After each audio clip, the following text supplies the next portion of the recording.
Welcome back for another one of our devotionals. Today I'd like to talk about Psalm 37.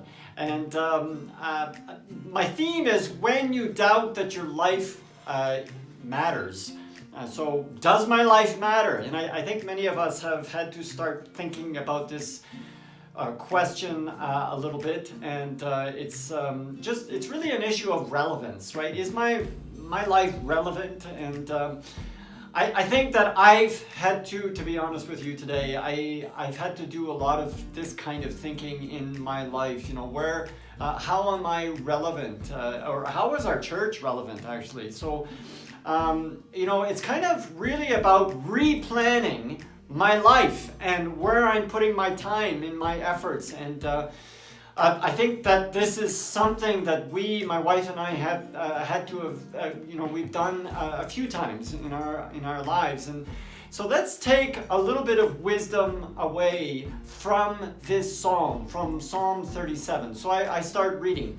Do not fret because of those who are evil, or be envious of those who do wrong. And this is the first rule, okay? The first rule to replanning your life and to answering the question as to whether my life means something or not, whether I'm relevant. Okay, the first rule, don't compare yourself to others.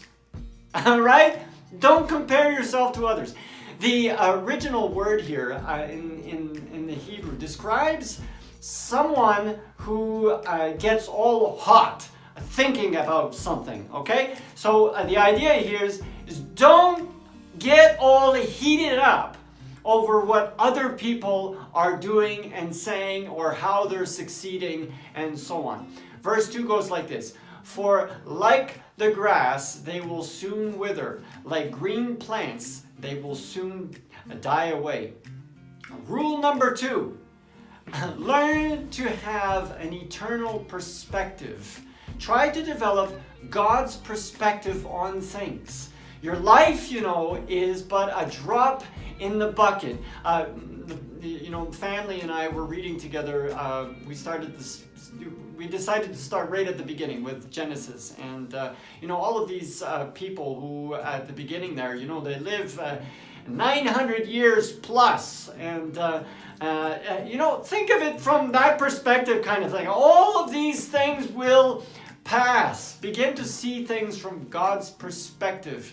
I think of a man who, if we're just looking at the man and eating this beautiful meal, he has the steak and he has the potatoes and he's got just everything that you could imagine that is beautiful and tasty, is in that plate, and he's eating this beautiful meal, and you're thinking, man, I wish I could have that meal. I wish I were that man eating that meal. And then the camera kind of pans back and you see that this man is on death row and this is the last meal that he's allowed to have, and so they give him whatever he wants. And so we really need to see people and events and circumstances from God's perspective, from a little higher up, right? So ask yourself, what's important to God?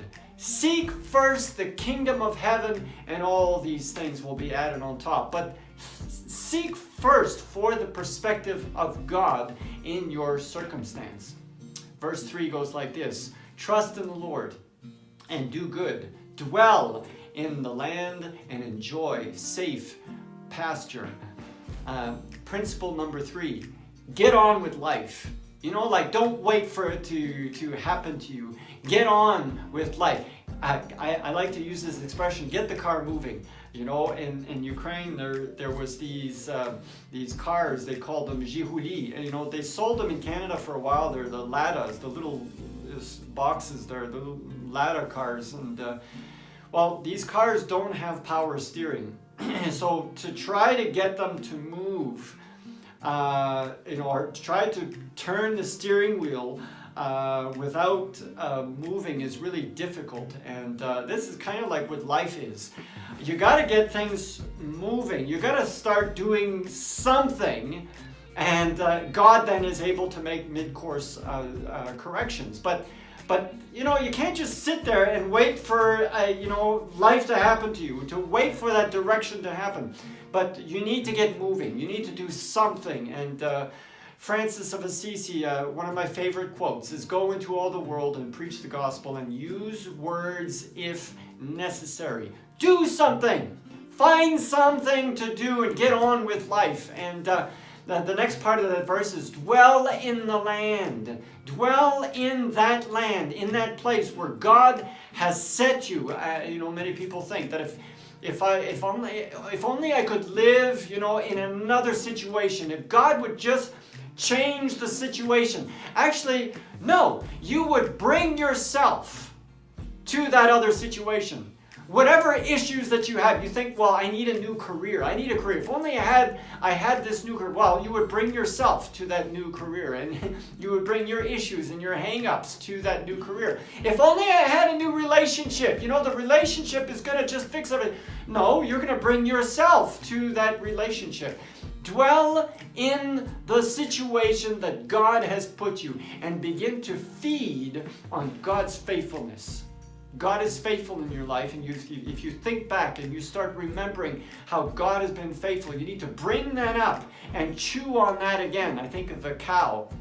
The cow that's the way they chew. They'll eat a lot of grass and they swallow it, but then when they have more time or whatever, they just bring that up, and they start chewing on that grass. Okay. So it's a little disgusting as an illustration, but you get the idea, right? You need to bring back the ways that God has been faithful to you, and you need to dwell there. You need to dwell in the land and enjoy safe pasture. Let's go on to verse 4. Take delight in the Lord, and He will give you the desires of your heart. That sounds kind of like a fridge magnet, right? And unfortunately, we think of that verse as kind of like a formula, right? A plus B equals C. So if I do that, if I delight in the Lord, then and if I put Him first, and then I'm going to get the desires of my heart. Kind of like a vending machine. You put in the money, you press A12, and you get what you need. It's not a transaction, okay? God is not a transaction, but God is a relationship. So find your pleasure and your satisfaction in your relationship with God. Find pleasure and satisfaction in that. At any rate, it's not in a career or even a human relationship that you can find fulfillment anyways, right? So find your true satisfaction and your pleasure in the Lord. Remember this, God is interested in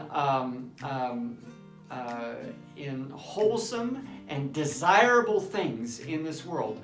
We just read that He will give you the desires of your heart. God is interested in those things because God created those desirable things in the world. But it's funny how when we get closer to God, our desires change. When our priorities are straight, then we're safe, or we're able, we're healthy in order to enjoy that which God has created. But you need to fix the heart issue first.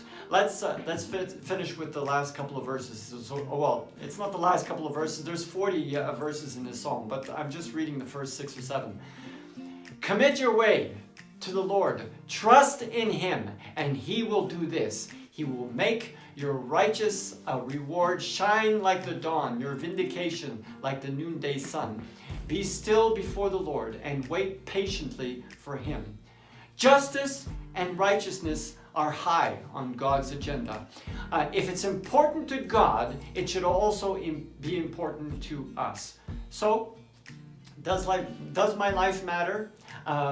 We, I think, begin to see how much it matters when we follow the principles of this psalm. Let me review them really quickly with you. Don't compare yourself to others. Secondly, learn to have an eternal, or to develop an eternal perspective on life. And then get with life, get with it. Find a need and fill it. Find something to do to get moving. Number 4, find your pleasure and your satisfaction in the Lord first, right? And then finally focus on God's justice and God's righteousness. I pray that this psalm will be a blessing to you today. Thank you.